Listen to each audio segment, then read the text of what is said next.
bien bonjour, aujourd'hui je suis à nouveau avec Francis. Francis qui est un ami, quelqu'un qui a des beaux véhicules et avec qui j'avais fait une vidéo sur les Panhard PL17. Voilà, et je me retrouve à nouveau avec lui et il est en ce moment derrière l'écran là, c'est lui qui me filme et je vais vous présenter son nouveau véhicule. Allez, on y va Francis. Bonjour. Bonjour à tout le monde. Je vais vous présenter le descendant du Chenard et Walker, le Peugeot D4B, qui descend en ligne directe du Chenard et Walker, qui a été commencé à être fabriqué en 1939 et qui est devenu Peugeot à la suite du dépôt de bilan de Chenard et Walker qui appartenait à Chausson, qui fabriquait déjà ses carrosseries. Ouais. Et Chausson a proposé à Peugeot de fabriquer ce modèle-là pour eux.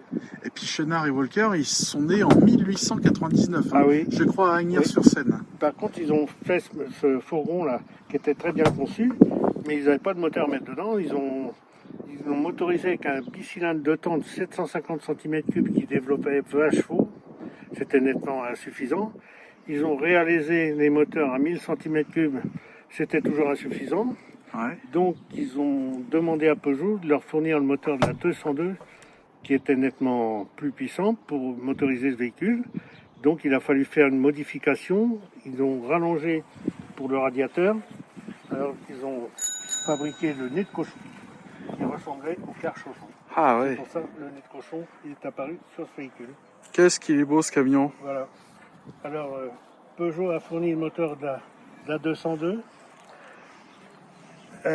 Et quand Peugeot a voulu arrêter la fabrication du moteur 202, il a proposé le moteur 203, mais il a dit « Je veux bien vous fournir le moteur de la 203, mais on l'appellera Peugeot maintenant. » Et ça, c'est la dernière évolution. Alors le 203, c'était 3 vitesses, moteur de la 203, c'était le D4A, et ça, c'est le D4B, 4 vitesses, et moteur de la 403. Mmh. Alors, il y a 48 000 D4A et B de fait, dont 264 D4BD diesel, moteur Indénor, qui était une filiale de Peugeot. Eh ouais. Et avec ce fameux moteur Indénor Voilà. qui est carrément Ah, incroyable. ok, incroyable. Il ne faut pas tirer dessus à froid, mais Ouais. si on respecte bien le truc, j'en ai eu mon premier véhicule quand j'ai passé mon permis de conduire, ça a été un D4B diesel. Ouais. C'est à l'époque en 80. Je l'ai payé 500 francs.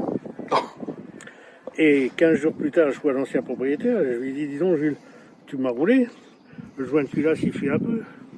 Oh, tu vois, le joint de culasse, ça fait 200 000 que je fais comme ça. Il a combien de kilomètres? Il a plus de 400 000. Et il marchait toujours. Ah et ouais. je m'en suis servi 1 an ou 2 et j'ai revendu 500 balles. Oh là là.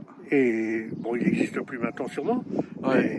mais il m'a toujours laissé un souvenir inoubliable. C'est pour ça que quand j'ai pu retrouver un D4, je n'ai pas hésité. J'ai Ah acheté oui. celui-ci. Ouais, vous connaissez bien la bête, quoi. Celui-ci, on me l'a offert. On me l'a donné parce qu'il allait partir à la ferraille. Alors j'ai eu que l'allumage à refaire dessus. Par la suite, on a fait un embrayage, Ouais. mais on l'a démarré avec un GK 5 litres d'essence. Au deuxième coup de démarrer, il est parti alors qu'il n'avait pas tourné depuis 20 ans. C'est incroyable. Et c'est de la mécanique, ça n'a rien à voir avec l'électronique de maintenant. Bah non, puis ça les arrange pas de faire des trucs solides Non. aujourd'hui, que ce soit là où on est électroménager. De toute façon, ils veulent du fric Voilà. avant tout, voilà. Alors, ce modèle-là, j'ai pu comparer avec un J9 qu'on m'avait donné. Ouais. Je me suis glissé en dessous, je me suis glissé en dessous du J9. Le J9 a le même châssis, à part qu'ils l'ont réélargi de chaque côté. C'est exactement le même.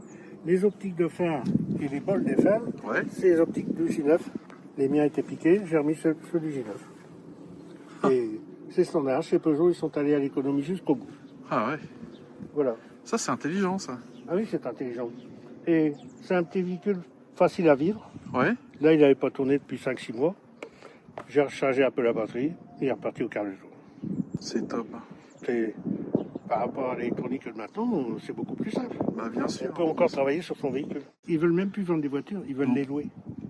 Comme C'est ça, ça. les gens sont toujours dans le système. Ouais. Au bout de 3-4 ans, on ramène la voiture, on en reprend une neuve, ils vous font l'assurance au mois, tout est en roue de ma poule, on ne garde pas les voitures au bout de 5-6 ans, Ouais. la voiture a l'air recyclée, à part dans les pays africains ou ailleurs. Bien sûr.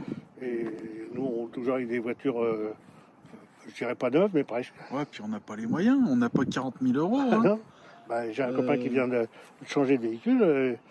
Il a pris le modèle même pas haut de gamme, 50 000. 50 000. Bah, ça fait mal quand même. Bah, si on... Hybride rechargeable, 120 km sans... 50 000, mais il faut combien d'années pour économiser ça? Oui, oui. C'est Alors pas revenons possible. à notre Chonari Welker. Ouais, Le Chonari Welker avait le bicylindre qui était là, en dessous de la cabine. ouais. Et ici, c'était le bouchon de remplissage du réservoir. Ici, Oui. c'était. C'était le bouchon de réservoir. Ça veut dire que ça a été bouché ici? Peugeot, chez Chausson, ils ont gardé les mêmes moules. Ouais. Ils ont gardé, et ils sont contentés de souder une rustine là. Ah. Ils n'ont pas fait de transformation. Ouais, ouais. Tout ça, c'est de la récupération à fond. Ah, c'est pas mal. Là, donc, c'est le Là, bouchon c'est le bouchon d'eau. du radiateur. Ouais. Ça va me donner l'occasion de vérifier, j'en ai mis. Ouais, vaut mieux vérifier quand même. Il y a assez d'eau? Oui, ça devrait le faire. Ça devrait le faire. On va pas aller bien loin de toute façon. Ouais, ouais, ouais. Avec le beau petit logo du lion. Ah oui. Voilà. D'origine. Ah, il était beau avant. Hein. Ah oui, c'est super. Ça fait très écusson médiéval. Oui.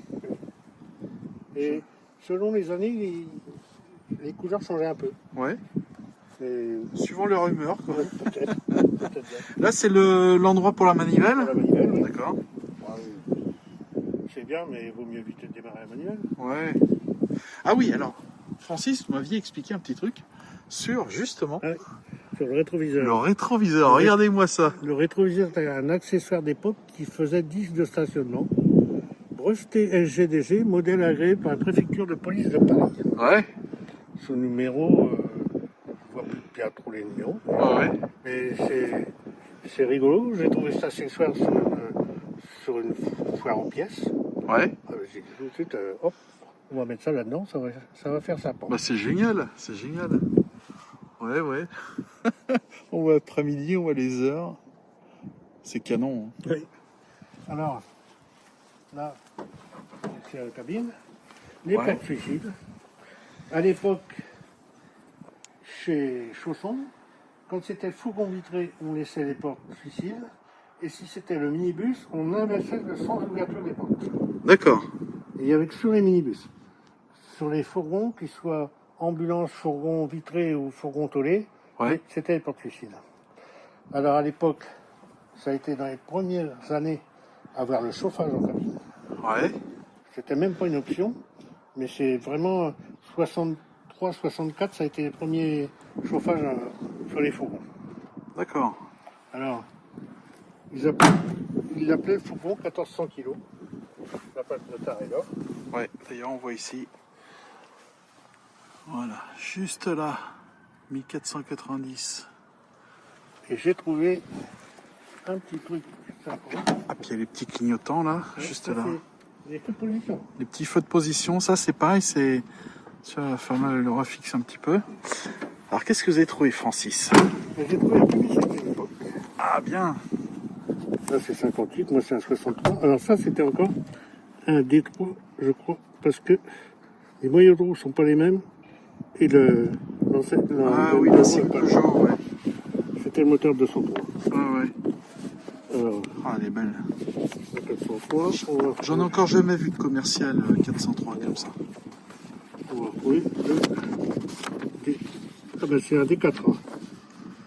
Ah, il est beau ce dépliant. Hein. Oui. Et Magnifique. c'est pas du Picata. Hein. C'est un truc d'époque. Oh là. Qui venait du garage Courloison à Provins. Ah ouais. Je sais pas si le représentant a plus la vente. Ouais. C'est chouette. Vous voyez, Ah, ils sont beaux. vous voyez, on voit le minicar avec le sens d'ouverture de la porte inversé. Eh ouais. Et il y avait, sur ces véhicules, il n'y avait qu'une option à l'époque, c'était une porte latérale, D'accord. à droite. Et là, Ok. et ça, c'est le moteur de la 203. Eh oui, oui, oui. J'ai vu qu'il y a des couleurs spéciales suivant les moteurs. Et enfin, j'ai vu ça avec quelqu'un avec des hélices rouges ou jaunes suivant les modèles. Oui, et parce ça que- indique des choses. Oui, c'est-à-dire que sur celui-ci, ils ont monté une hélice à 6 pales pour mieux refroidir le moteur. Parce qu'avec 3 pales, ça suffisait pas. Ça Ah. brassait pas assez d'air. D'accord. Alors, j'ai trouvé Bon, moi c'est un D4B, mais j'ai trouvé la notice d'entretien du D4A. Ah bien.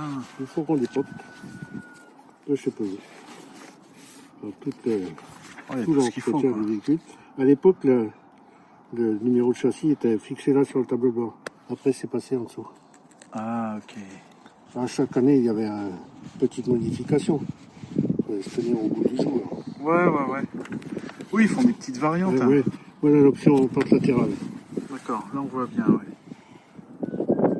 Je crois que la gendarmerie en avait des petits fourgons comme ça à l'époque. Oui, mais... Noir, non? Noir, Oui, mais pas bleu. à Hein. l'époque, c'était noir, avec une Ouais. grenade sur la portière. C'est ça. Maintenant, la grenade, c'est la portière du front collant.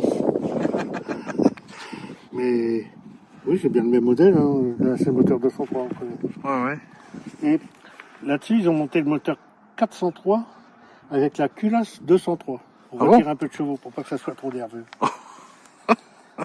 Et le modèle d'avant, il y avait le moteur 203 avec un régulateur. Alors là, ça montait à 60 à l'heure, pas plus. Arrivé à 60 à l'heure, ça régulait, ça montait pas plus. Ok, bon. Ah, elle est sympa cette petite doc. Hein. Oui. Et puis en plus, en bon état, pas jauni, rien. Bah non. Oui. Ah, le CIPAL, ouais, qui est là. Ils l'ont changé pour mieux refroidir le Ouais. radiateur. Bon, le freinage, tout ça, ils ont modifié après. Ils ont sur les D4, ils ont mis des bandes de ferronneau plus larges. Ouais. Pour que le freinage soit plus efficace. Alors, quelques chiffres. Voilà l'historique du véhicule. Chez Schoener Walker, il s'appelait le CHV. Schoener Walker. Moteur de temps 750 cm3. Après réalisé à 1021 cm3. Ils ont fait après 6000 CPV équipés du moteur de la Peugeot 202 Ouais. à partir de 1947. En 49, ils ont fait 50 CP3 Schoener Walker avec moteur 203. Oh. Et après, c'est devenu Peugeot. Ouais, en 1950. Le ouais. D3 à 3 vitesses, moteur 203.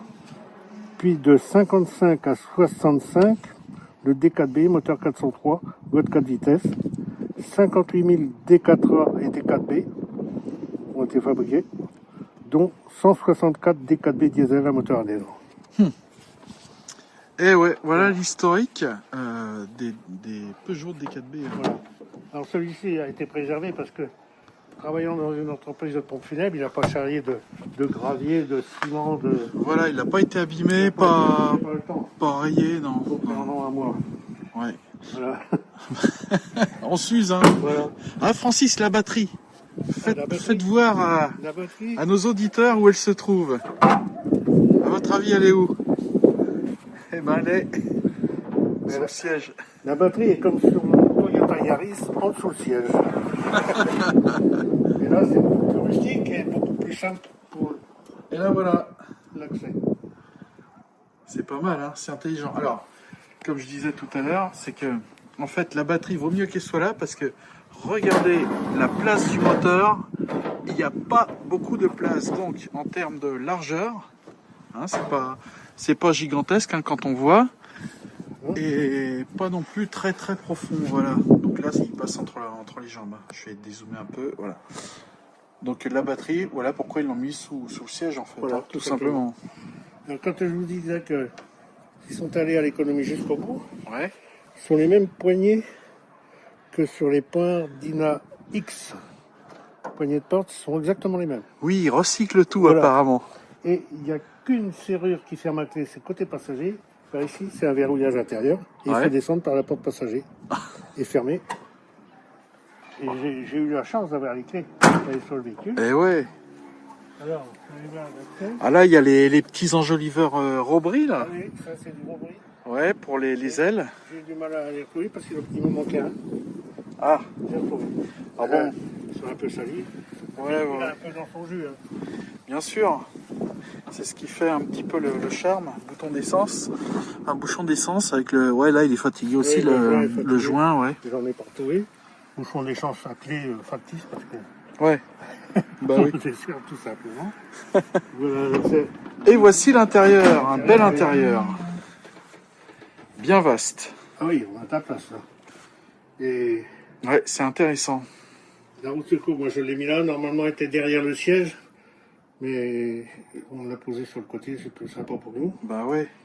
Et quand on fait des sorties avec les copains, on a de la place pour mettre les tables, les bancs et tout ça là-dedans. Ouais. On a même une gazinière. Oh, c'est génial. Bah tiens, je vais rentrer dedans. Oui, allez-y. Voilà. Alors je me baisse un petit peu, mais pas forcément énormément. Hein. Je fais 1m77. Voilà. Non, c'est pas mal. Hein. Voilà, une belle vue d'ensemble. Bon, après, Francis voulait m'expliquer tous ces petits boutons. Oui. Parce que j'aime bien. Ah, là-haut, c'est un petit arrangement C'est moi qui ai fabriqué une galerie. d'étagère faite maison. C'est pas mal. Ça dépanne. Alors, vous voyez, de l'autre côté, on a la publicité pour le Ouais. chenard et moteur. Et là, pour les cas tube auto. Ah ouais. Les autocars, les Moteur sièges VAP. automobiles. À l'époque, ils faisaient des vélos qu'on motorisait avec des moteurs VAP. Ah ouais. Un peu l'ancêtre du Solex. Ouais, parce qu'il n'y a pas eu que Solex. Hein. Ah Les ouais. batteries d'époque, les carrosseries spéciales pour les tractions. Ouais.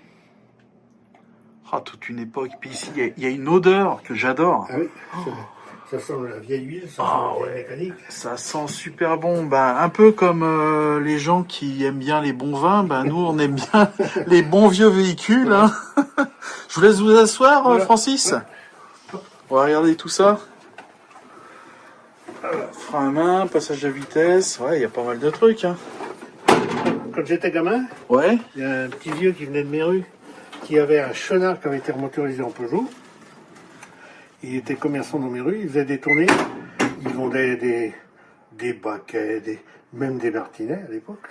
C'était la grande mode du martinet. Ah bah oui. Nous on était 7 gosses, il en fallait. Ah bah. Et donc il avait le même fourgon ça qui a fini chez un artisan de mes rues, un menuisier, qui l'avait repris. Ce camion a travaillé pendant 50 ans, 60 ans. Et il a fini cabane de jardin. Oh. Il Mince. était recyclé jusqu'au bout. Oh ouais. Alors là, sur le tableau de bord, Ouais. ici nous avons un bouton de contact. On voit que le voyant s'allume. Exactement. Ouais. Le starter, Ouais. les essuie-glaces. Voilà. C'est pas très nerveux, mais ça marche. Ah ouais, ça marche. Ça, c'est l'éclairage du tableau de bord. Ah. Bon, c'est pas violent. Ouais, ça doit bien se voir la nuit, je pense. Ah, là, on a la jauge à essence. Et là, l'ampèremètre. D'accord. Le voyant d'huile et le voyant de clignotant. Et oui. Alors, la centrale clignotante. Alors, elle est un peu capricieuse. Ouais, Ça marche. fonctionne bien. Hein. Ouais. Là, le chauffage. Ah oui. L'ouverture de la tente de chauffage. Là, ça sert plus à rien, ça. Et là, on a le démarrage. D'accord, il suffit juste d'appuyer. On va essayer de démarrer. Ouais. Fabuleux. Du premier coup. Le premier coup, il n'est pas capricieux. Ça a un beau petit bruit bien doux. Hein. Ah oui.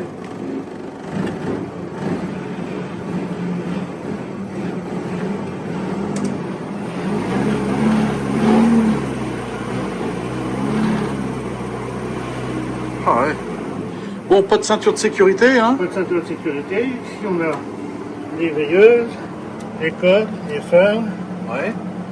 le clignotant. Clignotant quand tu vas bien, oui, lâche. On va bien, ça sert de porte-clés en même temps. Ouais. Là, j'ai fait une petite galerie pour ranger les papiers officiels. tout Non, ça. c'est pas mal, c'est bien pratique ça. Et à l'époque, il y avait quand même un éclairage intérieur Ah, qui n'est pas commandé par l'ouverture des portes. d'accord, manuel. Manuel. Ok.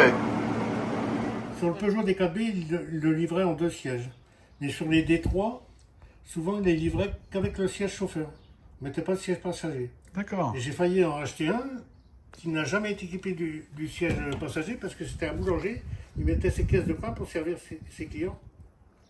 Il avait fait un système, il mettait son pain à côté de lui pour faire ses livraisons. Ah ouais, c'est pas mal ça. Et le siège passager, c'était une option presque. Bah oui, il faisait des petites économies, hein. Ah, des petites économies, un seul pare-soleil. Ouais, ouais. Vous avez qu'un stop qui marche. Ouais. Je lui ai sorti la brochure. À l'époque, il n'y avait qu'un stop. À gauche. Et oui, À droite, c'était un feu rouge.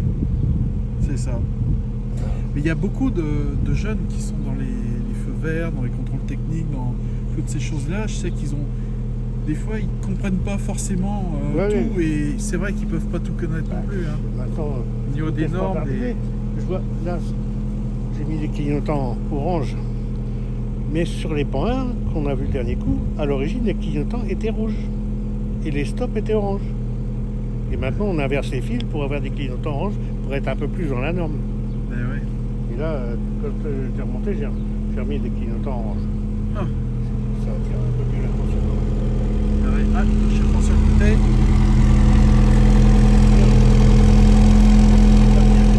Ces véhicules-là, Ouais. il y a une boîte qui est à côté de Forges des Eaux qui s'appelle Série 04. Ouais. Et ils avaient toutes les pièces, mais ils n'avaient pas d'échappement. Alors je leur ai confié mon échappement d'origine. Ils ont fait fabriquer une série d'échappements, ils m'en ont donné un neuf. C'est génial. Parce qu'ils n'avaient pas d'échappement, ils n'avaient pas de modèle. Ah ouais. Ils sont le diesel. J'ai monté un échappement de J9 que j'ai réduit en diamètre et j'ai ressoudé le départ d'échappement d'origine parce qu'on n'en trouvait pas à l'époque. Ah, il faut être sacrément bricoleur. Ah ben, et j'ai regardé en dessous le J9, le cheminement de l'échappement était exactement le même. À part que le diamètre était plus gros. Ouais, ouais. Tout simplement, j'ai récupéré le départ d'échappement d'origine, je les ai brasés ensemble. Ça fait la rue Michel. Ouais, que on ne change pas ce qui est, Ah non, bien. non. Hein. Ouais, on va aller faire un tour. Allez, je me mets à côté.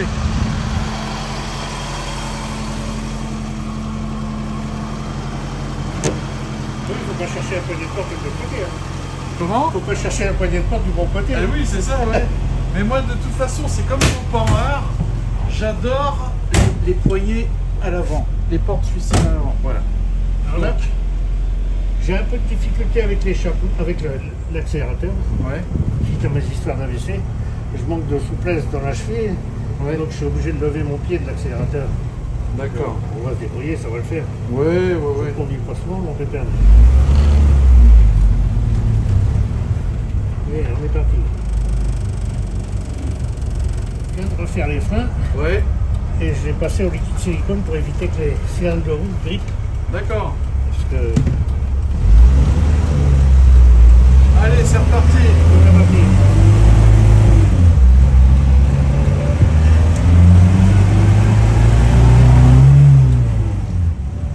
C'est pour donner cet accélérateur.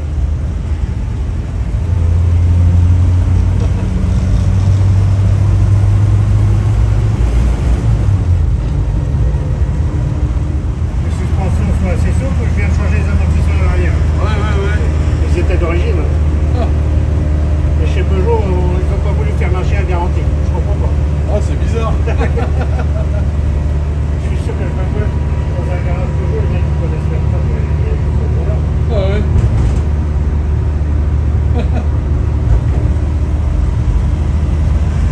Alors, quand ils l'ont arrêté en station de sac, ils ont sorti le J7. Et le J7, c'est la même base. Hein. Ils sont contentés de monter le moteur de la 403, de la 404 dans le J7. Ouais, la 404.